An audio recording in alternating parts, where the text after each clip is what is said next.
Stéphane Bureau. Salut Stéphane. Bonjour Mario. Je pensais que c'était du passé de l'histoire de pirates, de flibustiers, que ça appartenait au 16e, 17e siècle, 18e siècle. Mais ça revient, là, les Non. batailles sur les mers.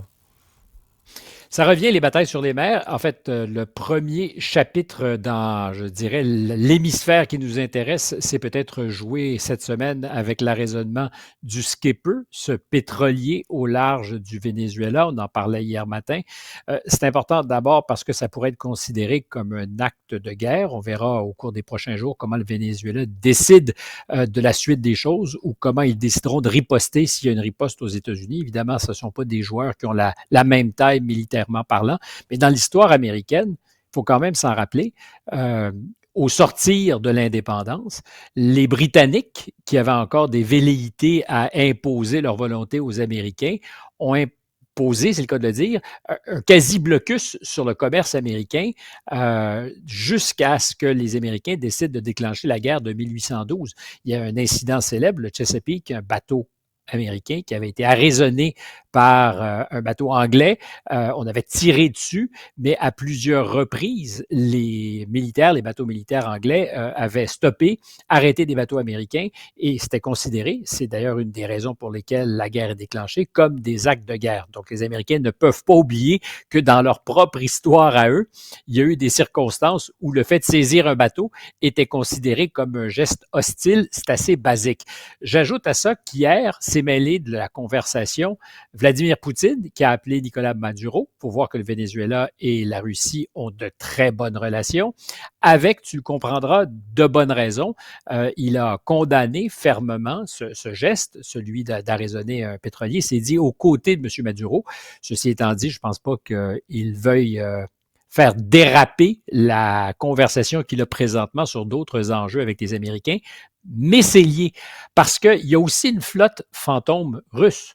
Tu te souviens, on avait parlé Oui. d'un bateau qui a été arrêté au large de la France par les militaires français qui participaient de cette flotte fantôme. On dit qu'il y a entre 600 et 1000 bateaux, pour l'essentiel, qui transportent du pétrole, qui est visé par des sanctions. Et les Russes arrivent à passer entre les mailles du filet en faisant en sorte que des pétroliers qui ont des pavillons de complaisance, qui ne sont pas des pétroliers russes, transportent la marchandise et au prix voulu par les Russes, pas un prix qui est dicté par la communauté internationale. Et parce que justement, ça préoccupe Vladimir Poutine. C'est pas un hasard s'il s'est rangé aux côtés sur cette affaire-là de Nicolas Maduro. Et on n'en a pas beaucoup parlé parce qu'il y a de réels risques. Il y a eu plusieurs vaisseaux de cette flotte fantôme qui ont été attaqués au cours des dernières semaines. Au mois de novembre seulement, en mer Noire, deux de ces vaisseaux fantômes attaqués et il n'y a aucun complexe de la part des Ukrainiens par les Ukrainiens en disant c'est des cargaisons qui sont absolument illégales compte tenu des sanctions contre le pétrole russe. À l'occasion, comme cette semaine, avec le Dashan, un autre bateau qui était pas très loin des côtes turques, qui a été attaqué par des drones maritimes. Il y a des images qui sont publiées, donc je le répète, aucun complexe de la part des Ukrainiens. Et aussi, puis d'ailleurs, on a des images pour ceux qui nous regardent de ces attaques, et ça devient de plus en plus facile avec les moyens de la technologie moderne, avec cette guerre des drones aériens et maritimes qui de plus en plus font changer, basculer l'art de la guerre. Et j'ajoute, parce que ça pose de vraies questions sur ceux qui ont peut-être appuyé les Ukrainiens dans cette opération, il y a eu au large du Sénégal un autre de ces bateaux appartenant à la flotte fantôme russe probablement, le Mersin, qui a été attaqué. On était à quelques kilomètres de la capitale. Il y avait 39 000 tonnes de pétrole à bord. Quand tu attaques un bateau, il y a aussi des risques de dégâts environnementaux graves. Les autorités sont allées au secours du bateau. On a autour de celui-ci fait en sorte que s'il y avait eu des fuites, on puisse les contenir. Pour l'instant, rien. Mais là, on est très, très loin de la zone d'influence des Ukrainiens.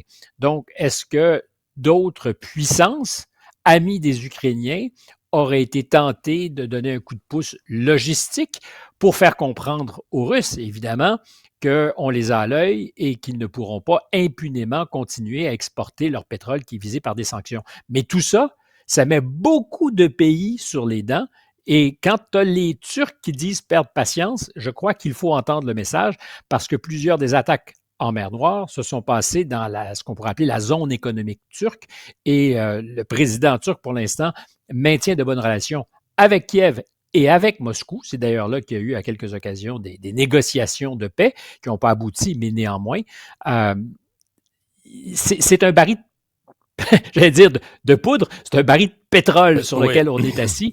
Et quand tu te mets à jouer dans ces affaires-là, tu prends de vrais risques. Et c'est donc pas un hasard si Vladimir Poutine, parce qu'à ce jour, évidemment, les Russes disent pas un traître mot quand des bateaux de la flotte fantôme sont attaqués, parce que théoriquement, les Russes sont pas au courant. C'est pas ça. leur bateau. Je ne sais pas. Si J'ai t'es aucune idée défense, de quoi c'est tu comme me plus parles. fantôme. Là. Exactement. Mais ça ne veut pas dire pour autant que ça fait leur affaire et qu'ils ne pourraient pas trouver eux aussi des moyens de riposter.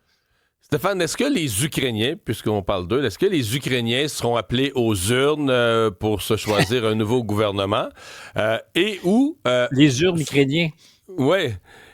Et où pour être consultés carrément sur la cession de territoire? Alors, c'est la suite de ces négociations entre Américains, Ukrainiens et Européens, parce que pour l'instant, les Russes restent sur le bas-côté depuis qu'on a annoncé le plan en 28 points, qui est devenu un plan en 20 points. Cette semaine, pour la première fois, on a compris que la question de la cession de territoire, c'était du sérieux, parce que M. Merz, le chancelier allemand, l'a confirmé. La question maintenant, et officiellement, le président Zelensky dit on ne peut pas, nous, céder des territoires. Pourtant, mercredi, il y avait une réunion très importante où Macron, le premier ministre anglais et Merz se sont concertés avec le président américain Donald Trump. Apparemment, ça a été très musclé, on se serait même engueulé. C'est peut-être la première fois où le président a dit qu'il avait perdu patience avant qu'il dise publiquement hier, parce que, disons les choses simplement, pour Donald Trump, en ce moment, les Européens ralentissent le processus de paix. Évidemment, c'est le processus de paix que veut imposer Donald Trump et qui ne déplaisait pas jusqu'à maintenant aux Russes. Alors, les Européens, évidemment, n'ont pas envie d'être laminés, mais il y a des discussions donc très costaudes mercredi. Et dans la foulée, Volodymyr Zelensky dit si les conditions sont réunies, puis c'est une manière toujours de ne pas avoir l'air de faire obstacle au processus, de dire on est toujours avec vous, mais en même temps de résister parce que les conditions ne sont pas celles que veulent les Ukrainiens. Alors, Volodymyr Zelensky dit des élections, parce que Donald Trump en demande en Ukraine, possiblement. Et sur la question de la cession de territoire, ben, il va falloir demander l'opinion aux Ukrainiens. Donc, oui, mais s'il y a un cessez-le-feu. Alors, ça, c'est au départ une condition qui, on le sait, non négociable avec les Russes. Ils refusent catégoriquement. Si, en fait, il y a une réponse qu'on peut attendre des Russes, ils vont dire vous voulez faire un référendum sur la cession de territoire, organisez-le quand vous voulez, mais on n'arrêtera pas pour autant nos opérations militaires et on verra ce qui a à céder quand vous aurez pris une décision. En fin de semaine, il y a une réunion importante. On dit ça souvent. Donald Trump n'était pas certain de vouloir envoyer un émissaire américain. Ça va se passer sur le territoire européen. On dit peut-être Berlin. Puis je sais que pour ceux qui nous écoutent, tu dis, il me semble que ça fait des semaines qu'on dit qu'on est pas mal proche d'eux. Je crois qu'il y a un horizon symbolique, psychologique important, c'est Noël. Une espèce de trêve ou quelque chose qui ressemblerait à une entente, aussi fragile soit-elle. Je pense que c'est l'horizon de Trump. Quand il dit qu'il est impatient, c'est pas la première fois. D'autres des interlocuteurs américains aussi ont dit ça. Mais il y a un point au-delà duquel il va dire « je m'en fous ».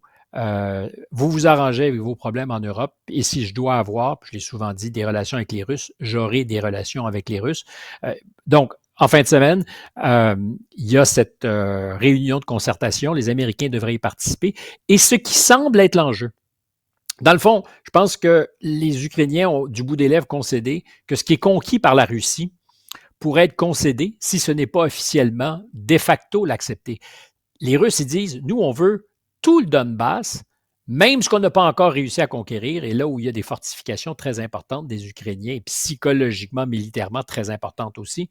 Et la possibilité, c'est qu'on leur donne à ces zones-là un statut démilitarisé, zone internationale sous supervision. On verra si les Russes sont prêts à vivre avec ça, mais ça serait donc l'essentiel des territoires conquis deviennent russes, la zone non conquise et qu'ils demandent à avoir sous leur contrôle démilitarisée.